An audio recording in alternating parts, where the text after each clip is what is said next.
أعوذ بالله من الشيطان الرجيم. بسم الله الرحمن الرحيم. ولكم فيها جمال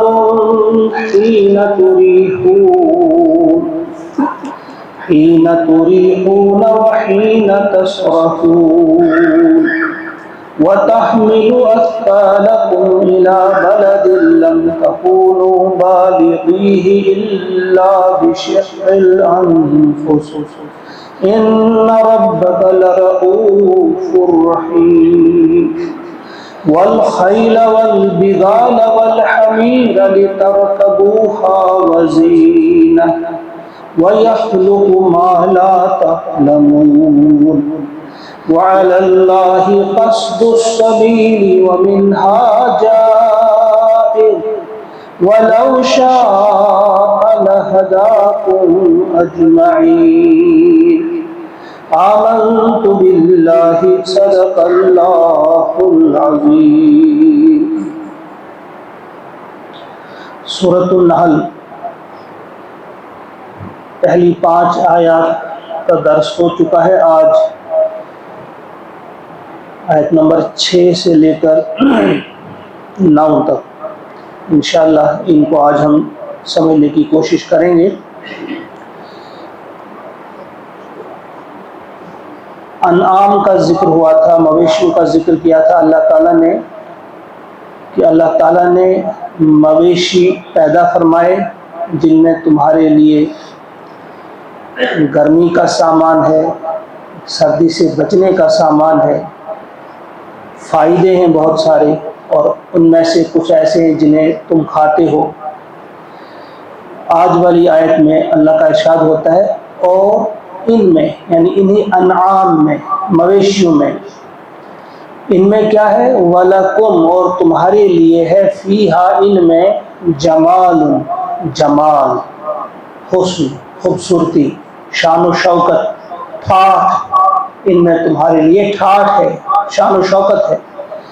حین جس وقت، تریحون تم چرا کر انہیں واپس لے آتے ہو شام کو، وحین اور جس وقت، تسرحون تم صبح ان کو چرانے کے لیے لے جاتے ہو. اب ان مویشیوں کی طرف اشارہ یہاں پہ ہے، واضح الفاظ میں ہے کہ جہاں یہ تمہارے لیے کھانے کا سامان ہے، جہاں ان میں سے تم بہت سارے فائدے، یعنی ان سے تم اپنی پوشاک وغیرہ بناتے ہو، ان کی اون سے، ان کی ہڈیوں سے بھی تم کئی چیزیں بناتے ہو، یعنی ان کی ایک ایک چیز جو ہے فائدہ مند ہے جو میں نے تمہارے لیے بنائی. اللہ تعالیٰ فرماتے ہیں وہاں ان کے اس چیز کے علاوہ بھی تمہارے لیے کیا ہے؟ ان میں جمال ہے. جب بھی اس آیت کریمہ کو دیہاتی لوگ زیادہ اچھی طرح سے سمجھ سکتے ہیں، جو بکریوں کو پالنے والے، مویشیوں کو پالنے والے ہوتے ہیں، کہ ان کے اندر ایک اس قسم کا جذبہ ہوتا ہے، ٹھاٹھ سمجھتے ہیں، اس میں وہ ایک شان و شوکت سمجھتے ہیں، خصوصاً جب وہ واپس لے آتے ہیں شام کو چرا کر، ان کو موٹا تازہ دیکھ کر ان کا پیٹ بھرا ہوا ہوتا ہے تو ایک عجیب قسم کی راحت ان کے دلوں میں ہوتی ہے، خوشی ہوتی ہے، کا ان میں جمال ہے. یہاں ایک اور چیز کی طرف اشارہ پہلے حالانکہ ہونا چاہیے تھا، جو ہم سمجھیں گے یا آپ کہیں گے کہ جب ان کو لے جاتے ہیں صبح کے وقت، اور پھر ہوتا شام کو جب واپس لے آتے ہیں، لیکن یہاں پہلے واپس لے آنے کا تذکرہ ہے. تریحون اراحہ کہتے ہیں چرا کر واپس لے آنا مویشیوں کو. پہلے اس کا ذکر کیا کیونکہ اس وقت زیادہ وہ جمال اس میں دکھتا ہے، یعنی جو چرواہا ہوتا ہے یا جو مالک ہوتا ہے ان مویشیوں کا، وہ اپنے اندر کچھ فیل کرتا ہے، اس وقت خوشی محسوس کرتا ہے اور ایک قسم کی زینت محسوس کرتا ہے. تو فرما رہے ہیں، اللہ تعالیٰ فرماتے ہیں کہ جب تم ان کو چرا کر واپس لے آتے ہو تو تمہارے لیے ان میں ایک جمال ہے. وحین تسرحون اور جس وقت تم ان کو صبح لے جاتے ہو اس وقت بھی ایک الگ قسم کی رونق ہوتی ہے، تمہارے چہروں پہ خوشی ہوتی ہے، تمہارے دلوں میں. وَتَحْمِلُ اور وہ اٹھاتے ہیں، اثقالکم تمہاری بوجھ، اِلیٰ بلد ایک ایسے شہر کی طرف، ایک ایسی بستی کی طرف، یا ان بستیوں کی طرف لم تکونوا بالغیہ جہاں تم نہیں پہنچا سکتے الا بشق الانفس مگر اپنی جانوں کو تکلیف میں مبتلا کر، یعنی انہی میں تمہارے لیے ایسے بھی ہیں جو تمہارے بوجھ ڈھو کر لے جاتے ہیں ایسی جگہوں پر جہاں اگر تمہیں خود لے جانا ہوتا ان کو تو آپ نہیں ایسا کر سکتے تھے، ہاں اگر کرتے بھی تو اپنی جان کو توڑ کر، یعنی بہت زیادہ تکلیف اٹھا کر۔ ذرا اندازہ کیجئے اس دور کا جب ابھی یہ چیزیں ایجاد نہیں ہوئی تھی، گاڑیاں بسیں وغیرہ ابھی ایجاد نہیں ہوئی تھی، تو جہاں بھی جانا ہوتا اور جس قسم کا بوجھ بھی لے جانا ہوتا تو یہ پہاڑوں پر بستیاں ہیں، کس قدر تکلیف اٹھانا پڑتی لوگوں کو۔ تو فرمایا تمہارے لیے ان چیزوں میں نشانیاں ہیں، ان چیزوں میں ہمارے لیے غور و فکر کا بہت زیادہ مادہ رکھا اللہ تعالیٰ نے۔ اگر ہم سوچیں گے کہ اللہ تبارک و تعالیٰ کی کریمی کیا ہے، ہم کو پیدا فرما کر ایسے نہیں چھوڑ دیا، نہیں، بلکہ ہمارے لیے بہت ساری آسانیاں بھی پیدا فرمائی، ہماری ضروریات کا کس قدر دھیان رکھا ہے اللہ تعالیٰ نے۔ ان بے شک ربکم تمہارا رب جو ہے لرؤوف الرحیم بہت ہی شفیق ہے اور بہت ہی رحیم ہے، یعنی شفقت کتنی ہے آپ کے رب کو، آپ کے لیے کتنی رحیمی ہے آپ کے لیے کہ صرف تمہیں پیدا نہیں کیا بلکہ تمہاری ضروریات کی یہ ساری چیزیں جس چیز کی تمہیں ضرورت تھی وہ بھی فراہم کی۔ اور اب ان کے علاوہ الگ سے تذکرہ اور والخیل اور گھوڑے والبغال اور خچر والحمیر اور گدھے، ان تین کا الگ سے تذکرہ کیا کہ تمہارے لیے پیدا فرمائے اللہ تعالیٰ نے گھوڑے خچر گدھے لترکبوها تاکہ تم ان پر سواری کر سکو، وزینہ اتنا ہی نہیں کہ سواری کے کام ہی نہیں بلکہ اس کے علاوہ وہ تمہارے لیے شان و شوکت بھی ہیں، زینت بھی ہیں۔ یہاں ہم سمجھ سکتے ہیں اس چیز کو، ہمارا جو دین ہے، دین حق، دین اسلام، یہ کس قدر وسعت والا دین ہے۔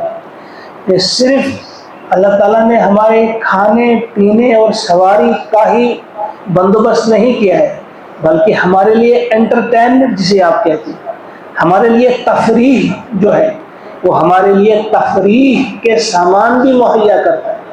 فرمایا کہ یہ جو چیزیں تمہارے لیے ہیں ان میں تفریح بھی ہے تمہارے لیے، ٹھاٹ بھی ہے تمہارے لیے، زینت بھی ہے تمہارے لیے۔ تو زینت کا اختیار کرنا غیر شرعی نہیں، صرف ایک شرط کے ساتھ کہ تکبر کے ساتھ نہ ہو، بلکہ انسان کا دل چاہتا ہے کہ میں اچھا لگوں تو وہ اچھا پہنے، اس کی اچھی سواری ہو تو اس کے لیے کوئی اس میں گناہ کی بات نہیں، اس کی اچھی گاڑی ہو۔ اگر یہاں فرمایا گیا ہے جو گھوڑوں کا خاص طور سے ذکر کیا گیا ہے، گھوڑے کو بہت زیادہ پسند کیا کرتے تھے اس وقت کے دور میں، تو زیادہ ہی عرب لوگ، وہ گھر ہی کیا گھر تھا جس میں کوئی گھوڑا نہ ہوتا، بڑے بڑے اسبل ہوتے تھے، بہت سارے گھوڑے بندھے ہوئے ہوتے تھے، کھچر بندھے ہوئے ہوتے تھے، گدھے بندھے ہوئے ہوتے تھے۔ تو فرمایا کہ گھوڑے جو ہیں وہ بنائے اللہ تعالیٰ نے تمہارے لیے، صرف سواری کے ہی کام نہیں، سواری کے کام تو آتے ہیں بلکہ ان میں تمہارے لیے زینت بھی ہے، وہ تمہارے لیے تفریح کا وہ بھی سامان ہے، تمہیں خوشی بھی ان سے ملتی ہے۔ وزینہ اور زینت، وَيَخْلُقُ اور وہ پیدا فرمائے گا مَا لَا تَعْلَمُونَ جو تم نہیں جانتے۔ اب دیکھیں یہاں پہ اللہ تعالیٰ کا کلام، یعنی اللہ کی بات، کس طرح سے ایک ایک چیز سے یہ بات واضح ہو جاتی ہے کہ یہ کسی انسان کا کلام نہیں۔ 1450 سال سے زائد عرصہ ہوا ان آیات کو نازل ہوئے، تو 1450 سال پہلے یہ بات اللہ تعالیٰ نے فرمائی کہ تمہاری جو سواری یا بار برداری کے جو کام آتے ہیں تمہارے یہ جانور، گھوڑے خچر اور گدھے تو ہیں ہی، لیکن ان کے علاوہ وہ اور بھی پیدا فرمائے گا۔ پچھلے تین کا جو تذکرہ کیا پاسٹ ٹینس میں کیا کہ یہ تمہارے لیے ہیں، پیدا ان کو کیا اللہ تعالیٰ نے تمہارے لیے، گھوڑے پیدا کیے، خچر پیدا کیے، گدھے پیدا کیے، اور آگے والی جو الفاظ ہیں کہ اور پیدا فرمائے گا، اس میں مستقبل کا صیغہ استعمال کیا. اللہ تعالیٰ نے فرمایا وَيَخْلُقُ اور پیدا فرمائے گا مَا لَا تَعْلَمُونَ جنہیں تم نہیں جانتے. گویا اس وقت تم نہیں سمجھ سکتے کہ کیا پیدا فرمائے گا اللہ تعالیٰ. اگر اس وقت ان چیزوں کے نام بتائے جاتے، بس پیدا کرے گا، جہاز پیدا کرے گا، گاڑی پیدا کرے گا، اگر ان چیزوں کے نام بتائے جاتے تو اس وقت کے لوگ جو تھے وہ بالکل عجیب محسوس کرتے، یہ کیا نام ہے، یہ کیا ہوتا ہے، ان کے لیے پرابلم ہوتی. صرف اتنا فرمایا کہ پیدا کرے گا اور بھی اس قسم کی چیزیں. اور پھر آپ دیکھتے ہیں کہ حرف بحرف یہ باتیں پوری ہو رہی ہیں. کس طرح سے گاڑیوں کا بندوبست، اور گاڑیوں میں بھی کتنی قسم کی گاڑیاں، ٹرین، اور پھر جہاز، ہوائی جہاز، اور پھر راکٹ وغیرہ، کس قسم کی چیزیں پیدا کی. یہاں آپ سمجھیں گے کہ یہ تو انسان نے پیدا کی. یہ کیا فرمایا کہ اللہ تعالیٰ پیدا فرمائے گا. یہ انسان کی بنائی ہوئی چیزیں نہیں ہیں، بلکہ اللہ ہی کی بنائی ہوئی چیزوں کو استعمال کرنے کا سلیقہ اللہ تعالیٰ نے القاء کیا. ابھی آپ نیوٹن کی اس بات کو دھیان سے سمجھیے آپ کہ جب وہ سیب کو گرتا ہوا دیکھتے تھے، وہ اکثر دیکھتے تھے، لیکن ایک وقت پھر اللہ تعالیٰ نے القاء کیا، اس کے ذہن میں ڈال دیا کہ سیب جو نیچے آیا یہ نیچے ہی کیوں آیا، اوپر کیوں نہیں گیا. پھر اس نے وہ قوت ثقل جو ہے، کشش کس قدر ہے، پھر اس کے ذریعے کتنی ایجادات پھر ہوئی. تو انسانوں کے ذہن میں یہی چیزیں ڈال دی اللہ تعالیٰ نے، پھر انہوں نے اللہ ہی کی دی ہوئی چیزوں کو استعمال کر کے، آگ ہو، پانی ہو، ہوا ہو، ان کو استعمال کر کے پھر کون کون سی چیزیں ایجاد کی. یا اللہ ہی کی دی ہوئی جو لوہا ہے یا جو کس قسم کی بھی دھاتیں ہیں، ان کو پھر استعمال کیا لوگوں نے، انسانوں نے استعمال کیا، تو ان کے ذریعے سے بہت ساری چیزیں بنائی. تو یہ اللہ ہی کی تخلیق ہے، یہ انسان کی تخلیق نہیں. ایک تو اللہ ہی کے دیے ہوئے سامان سے ان چیزوں کو بنایا گیا، پھر اللہ ہی کے دیے ہوئے ذہن سے کام لے کر پھر اللہ ہی نے ان کے دل میں یہ القاء کیا، ڈال دیے یہ خیالات کہ تم ان سے یہ چیزیں پیدا کر سکتی ہو.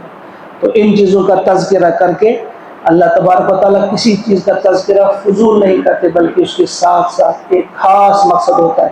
اور وہ مقصد بیان کیا، وَعَلَى اللَّهِ قَصْدُ السَّبِيلِ اور اللہ کے ذمے ہی ہے سیدھا راستہ دکھانا.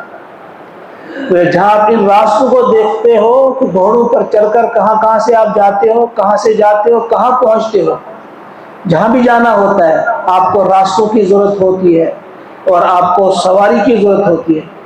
تو ایک وہ بھی راستہ ہے کہ آپ نے اللہ تک بھی پہنچنا ہے، اللہ کے پاس بھی جانا ہے. وہاں کے لیے آپ کو کئی راستے ہیں، مگر ایک راستہ جسے قصد السبیل کہا گیا. سبیل قاصد اس راستے کو کہتے ہیں جو سیدھا راستہ ہو، جو منزل تک سیدھا پہنچتا ہو.